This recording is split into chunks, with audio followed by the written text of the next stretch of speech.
Hi all, welcome to my channel star vibes. Friends, ಎಲ್ಲರೂ ನೋಡ್ತಿರೋ ಹಾಗೆ ನನ್ನ ಚಾನಲ್ ಅಲ್ಲಿ ಬ್ಲಾಗ್ಸ್ ಹಾಗೆ ಟೈಲರಿಂಗ್ ಟಿಪ್ಸ್ ಗಳನ್ನ ನನ್ನ ವಿಡಿಯೋದಲ್ಲಿ ನೀವು ನೋಡಬಹುದು ಯಾವಾಗ್ಲೂ. ಆದ್ರೆ ಈಗ ಸ್ವಲ್ಪ ದಿನದಿಂದ ನಾನು ಟೈಲರಿಂಗ್ ಟಿಪ್ಸ್ ನ ಯಾವುದೇ ರೀತಿ ಹಾಕಿರ್ಲಿಲ್ಲ. ಸೊ ಎಷ್ಟೊಂದ್ ದಿನ ಆದ್ಮೇಲೆ ಇವತ್ತು ಟೈಲರಿಂಗ್ ಟಿಪ್ಸ್ ಹಾಕೋಣ ಅಂತ ಹಾಕ್ತಾ ಇದೀನಿ. ಯಾಕೆ ಗೊತ್ತಾ, ಎಷ್ಟೊಂದ್ ಜನಕ್ಕೆ ಸಿಸರ್ ನ ಹೇಗ್ ಹ್ಯಾಂಡಲ್ ಮಾಡ್ಬೇಕು ಅನ್ನೋದೇ ಇನ್ನ ಗೊತ್ತಾಗಿಲ್ಲ. ಸೊ ನನ್ನ ಈ ವಿಡಿಯೋ ನೋಡೋದ್ರಿಂದ ಸಿಸರ್ ನ ನೀವು ಹೇಗೆ ಹ್ಯಾಂಡಲ್ ಮಾಡ್ಬೋದು ಅನ್ನೋದು ಗೊತ್ತಾಗುತ್ತೆ. ಹಾಗೆ ಯಾವ ಸಿಸರ್ನ ನಾವ್ ಯಾವ್ದಕ್ಕೆ ಬಳಸ್ತೀವಿ ಅನ್ನೋದನ್ನ ನೀವು ತಿಳ್ಕೊಬಹುದು ಈ ವಿಡಿಯೋದ ಮೂಲಕ. ಹಾಗೆ ನನ್ನ ಟೈಲರಿಂಗ್ ವಿಡಿಯೋಸ್ಗೆ ನಿಮ್ಮ ಸಪೋರ್ಟ್ ತುಂಬಾನೇ ಇದೆ. ಥ್ಯಾಂಕ್ ಯು ಸೋ ಮಚ್ ಅಂತ ಕೇಳ್ಕೊಳ್ತೀನಿ. ಇನ್ ಮುಂದೆ ಬರೋಂತ ವಿಡಿಯೋಸ್ಗೂ ಹಾಗೆ ಸಪೋರ್ಟ್ ಮಾಡಿ ಅಂತ ಕೇಳ್ಕೊಳ್ತೀನಿ. ಈಗ ಬನ್ನಿ ವಿಡಿಯೋನ ಸ್ಟಾರ್ಟ್ ಮಾಡೋಣ. ಫಸ್ಟಿಗೆ ನಾವು ಟ್ರಿಮ್ಮರ್ ತಗೊಳ್ಳೋಣ. ಈ ಟ್ರಿಮ್ಮರ್ನ ನಾವು ಯಾಕೆ ಯೂಸ್ ಮಾಡ್ತೀವಿ ಅಂತಂದ್ರೆ, ಮೇನ್ಲಿ ಫಸ್ಟ್ ಕಟ್ ಮಾಡೋದಕ್ಕೆ ಥ್ರೆಡ್ಸ್ಗಳನ್ನ ಕಟ್ ಮಾಡೋದಕ್ಕೆ ಯೂಸ್ ಮಾಡ್ತೀವಿ. ಈ ತರ ಥ್ರೆಡ್ ನ ಈಸಿಯಾಗಿ ನಾವು ಸೀಸರ್ ಎತ್ಕೊಳ್ದೆ ಮಿಷಿನ್ ಹತ್ರ ನಾವು ಈಸಿಯಾಗಿ ಥ್ರೆಡ್ಗಳನ್ನ ಈ ತರ ಕಟ್ ಮಾಡ್ಕೋಬಹುದು. ಹಾಗೆ ಜೊತೆಗೆ ಕ್ಲಾತ್ ಹತ್ರ ನಾಚ್ ಮಾರ್ಕ್ ಕೊಡೋದಕ್ಕೂ ಕೂಡ ನಾವು ಇದನ್ನ ಯೂಸ್ ಮಾಡಬಹುದು. ಇಲ್ಲಿ ನೋಡಿ, ಎಷ್ಟು ನೀಟಾಗಿ ಇದನ್ನ ನಾಚ್ ಮಾರ್ಕ್ ನ ನಾವು ಕೊಡಬಹುದು. ಈ ಟ್ರಿಮ್ಮರ್ ಯೂಸ್ ಮಾಡೋದ್ರಿಂದ ಪರ್ಫೆಕ್ಟ್ ಆಗಿ ನಾಚ್ ಮಾರ್ಕ್ ನಮ್ಗೆ ಎಷ್ಟು ಉದ್ದ ಬೇಕೋ ಅಷ್ಟು ಉದ್ದ ಕೊಟ್ಕೋಬಹುದು. ನೋಡಿ, ನೀಟಾಗಿ ಪಾಯಿಂಟ್ ಕರೆಕ್ಟ್ ಆಗಿ ಕಟ್ ಆಗುತ್ತೆ ಈ ನಾಚ್ ಮಾರ್ಕ್ಗಳು ಈ ಟ್ರಿಮ್ಮರ್ ಯೂಸ್ ಮಾಡೋದ್ರಿಂದ. ನೆಕ್ಸ್ಟ್ ಬಂದು ಪೇಪರ್ ಸೀಸರ್ ಅಂತ ಹೇಳ್ತೀವಿ. ಈ ಸೀಸರ್ ನ ನಾವು ಪೇಪರ್ ಅಲ್ಲಿ ಮಾತ್ರ ಕಟ್ ಮಾಡ್ಬೇಕು.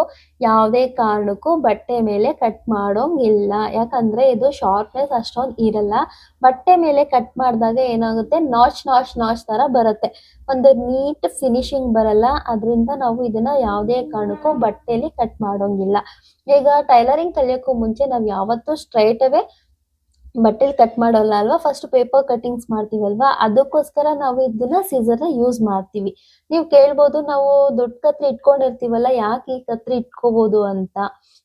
ಯಾಕೆ ಅಂದ್ರೆ, ಆ ದೊಡ್ಡ ಕತ್ರಿಲಿ ನಾವ್ ಯಾವುದೇ ಕಾರಣಕ್ಕೂ ಪೇಪರ್ಸ್ ನ ಕಟ್ ಮಾಡೋಲ್ಲ, ಅದನ್ನ ಮುಂದೆ ಹೇಳ್ತೀನಿ.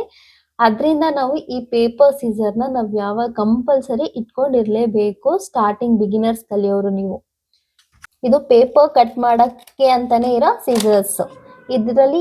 ಇದ್ರಲ್ಲಿ ಯಾವುದೇ ಕಾರಣಕ್ಕೂ ನಾವು ಬಟ್ಟೆನ ಕಟ್ ಮಾಡೋಂಗಿಲ್ಲ. ಇದನ್ನ ಯಾವಾಗ್ಲೂ ಮೈಂಡ್ ಅಲ್ಲಿ ಇಟ್ಕೊಳ್ಳಿ. ಹಾಗೆ ಈಗ ನೋಡ್ತಾ ಇರ್ಬೋದು, ಈ ಎರಡು ಸೀಸರ್ ಬಂದು ಸೇಮ್ ಇದೆ. ಬಟ್ ಏನ್ ಡಿಫ್ರೆಂಟ್ ಅಂತ ಅಂದ್ರೆ, ಇದು ಹಳೇ ಕತ್ರಿ, ಇದು ಹೊಸ ಕತ್ರಿ. ಇದೆಲ್ಲ ಈಗ ಬರ್ತಿರೋ ಅಂತ ಕತ್ರಿ ಇದು ತುಂಬಾ ಹಳೇದಂದ್ರೆ ಹಳೇದು, ಒಂದು 20-30 ವರ್ಷದ ಹಿಂದೆ ಬರ್ತಿರ್ತಲ್ಲ ಆ ಕತ್ರಿ. ಇದು ನನ್ಗೆ ಅಂತ ನಮ್ಮ ಅಮ್ಮನ ಕಡೆಯಿಂದ ಸಿಕ್ಕಿರೋದು ಒಂದ್ ಕತ್ರಿ ಇದು. ಈ ಕತ್ರಿಯ ವಯಸ್ಸು ಇಲ್ಲ ಅಂದ್ರೂ 50 ವರ್ಷ ಅಂತೂ ಆಗಿರತ್ತೆ. ಯಾಕಂದ್ರೆ ಇದು ನಮ್ಮಮ್ಮ ಅವ್ರ ಮದ್ವೆ ಆಗಕ್ಕೂ ಮುಂಚೆಯಿಂದಾನೇ ಯೂಸ್ ಮಾಡ್ತಿದ್ದಂತ ಕತ್ರಿ ಇದು. ಈಗ ನನಗ್ ಕೊಟ್ಟಿದ್ದಾರೆ, ನಾನ್ ಯೂಸ್ ಮಾಡ್ತಾ ಇದ್ದೀನಿ. ಈ ಗಂಟನು ನಾನು ಕೂಡ ಯೂಸ್ ಮಾಡ್ತೀನಿ. ಯಾಕೆ ಈ ಕತ್ರಿ ತಗೊಂಡಿದೀನಿ ಅಂತಂದ್ರೆ, ಇದು ಅಷ್ಟು ವರ್ಷದಿಂದ ಯೂಸ್ ಮಾಡಿ ಮಾಡಿ ಮಾಡಿ ಇಲ್ಲಿ ನೋಡಿ ಗ್ಯಾಪ್ ಬಿಟ್ಕೊಂಡಿದೆ. ಇದನ್ನ ಯಾವಾಗ್ಲೂ ಶಾರ್ಪ್ ಮಾಡಿಸ್ತಾ ಇರ್ತೀವಲ್ವಾ, ಶಾರ್ಪ್ನೆಸ್ ಹೋಗುತ್ತಲ್ಲ, ಶಾರ್ಪ್ ಮಾಡಿಸಿ ಮಾಡಿಸಿ ಮಾಡಿಸಿ ಅದೇನಾಗಿದೆ, ಸಖತ್ತು ಸೌದಿದೆ. ಹಾಗೆ ಇದು ಬೇಗ ಕೊಳೆ ಅನ್ನೋದು ಕೂತ್ಕೊಳ್ಳುತ್ತೆ ಈ ಕತ್ರಿ ಮೇಲೆ. ಹೀಗ್ ಬರ್ತಾರೆ ಕತ್ರಿಗಳೆಲ್ಲ, ಈ ತರ ಕೊಳೆ ಆಗ್ಲಿ ಏನು ಅಂಟಾಗ್ಲಿ ಏನು ಕೂತ್ಕೊಳ್ಳಲ್ಲ. ಇಲ್ಲಿ ನೋಡಿ ಎಷ್ಟು ನೀಟಾಗಿ ಕಾಣುತ್ತೆ ಈಗ ಬರೋ ಅಂತ ಕತ್ರಿಗಳಲ್ಲಿ. ಹಾಗೆ ಕತ್ರಿಲಿ ನಾವು ಹೇಗ್ ಕಟ್ ಮಾಡ್ಬೇಕು ಬಟ್ಟೆನ ಅಂತ ಅಂದ್ರೆ, ನಾವು ಫಸ್ಟ್ ಹ್ಯಾಂಡಲ್ ಮಾಡೋದನ್ನ ಕಲಿಬೇಕು. ಕತ್ರಿನ ಹ್ಯಾಂಡಲ್ ಮಾಡಕ್ಕೆ ಎಷ್ಟೊಂದ್ ಜನ ಗೊತ್ತಿಲ್ಲ. ಫಸ್ಟ್ ಅದನ್ನ ಕಲ್ತ್ಕೊಳ್ಳಿ, ಕತ್ರಿನ ನಾವ್ ಹೇಗ್ ಹ್ಯಾಂಡಲ್ ಮಾಡ್ಬೇಕು ಅಂತ. ನಮ್ 4 ಫಿಂಗರ್ಸ್ ಯಾವಾಗ್ಲೂ ಇಲ್ಲಿರ್ಬೇಕು, ಹಾಗೆ ಈ ಥಂಬ್ ಫಿಂಗರ್ ಇಲ್ಲಿರ್ಬೇಕು. ಓಕೆನಾ, ಈ ತರ ನಾವು ಹ್ಯಾಂಡಲ್ ಮಾಡ್ಬೇಕು ಕತ್ರಿನ. ನೆಕ್ಸ್ಟ್ ಈ ತರ ಗ್ರಿಪ್ ಆಗಿ ಇಟ್ಕೊಬೇಕು. ಈ ಥಂಬ್ ಫಿಂಗರ್ ಇಂದ ನಾವು ಗ್ರಿಪ್ ಆಗಿ ಹಿಂಗ್ ಇಟ್ಕೋಬೇಕು. ನೆಕ್ಸ್ಟ್ ನಾವು ಸಿಸರ್ ನೋಡ್ಬೋದು, ನೀವು ಎಷ್ಟು ಅಗಲ ಇದೆ ಅಷ್ಟು ಅಗಲನು ಯಾವುದೇ ಕಾರಣಕ್ಕೂ ಓಪನ್ ಮಾಡೋ ಹಾಗಿಲ್ಲ. ಯಾಕಂದ್ರೆ ನಮ್ ಕೈಗೂ ತೊಂದ್ರೆ, ಹಾಗೆ ಬಟ್ಟೆಗೂ ತೊಂದ್ರೆ. ನಾವು ಕಟ್ ಮಾಡಿದಾಗ ನಾವೇನ್ ಲೈನ್ ಹಾಕಿರ್ತೀವಿ ಆ ಲೈನ್ ಅಲ್ಲಿ ಅದು ಕಟ್ ಆಗಲ್ಲ. ಅಷ್ಟಾಗ್ಲ ನೀವು ಓಪನ್ ಮಾಡಿ ಕಟ್ ಮಾಡಿದ್ರೆ ಆಚೆ ಈಚೆ ಹೋಗುತ್ತೆ. ನಾವು ಕರೆಕ್ಟ್ ಆಗಿ ಕಟ್ ಮಾಡ್ಕೋಬೇಕಂದ್ರೆ ಜಸ್ಟ್ ಇಷ್ಟು ಓಪನ್ ಮಾಡ್ಬೇಕು ಅಷ್ಟೇ, ಕಟ್ ಮಾಡ್ಬೇಕಂದ್ರೆ. ನಾನು ಈ ಕತ್ರಿಲಿ ತೋರಿಸ್ತೀನಿ. ಇದು ಹಳೆ ಕತ್ರಿ ಆಗಿರೋದ್ರಿಂದ ಇದು ಹೊಸ ಕತ್ರಿ, ಶಾರ್ಪ್ನೆಸ್ ಇರುತ್ತೆ. ಜಸ್ಟ್ ಇಷ್ಟೇ ಓಪನ್ ಮಾಡ್ಬೇಕು, ಇಷ್ಟರಲ್ಲೇ ನಾವು ಕಟ್ ಮಾಡಬೇಕು. ಹಾಗೆ ಹಿಂಗೆ ಕೈನ ಸ್ವಲ್ಪನೇ ಎತ್ತಬೇಕು ಮತ್ತೆ ಈಗ ಕಟ್ ಮಾಡಬೇಕು.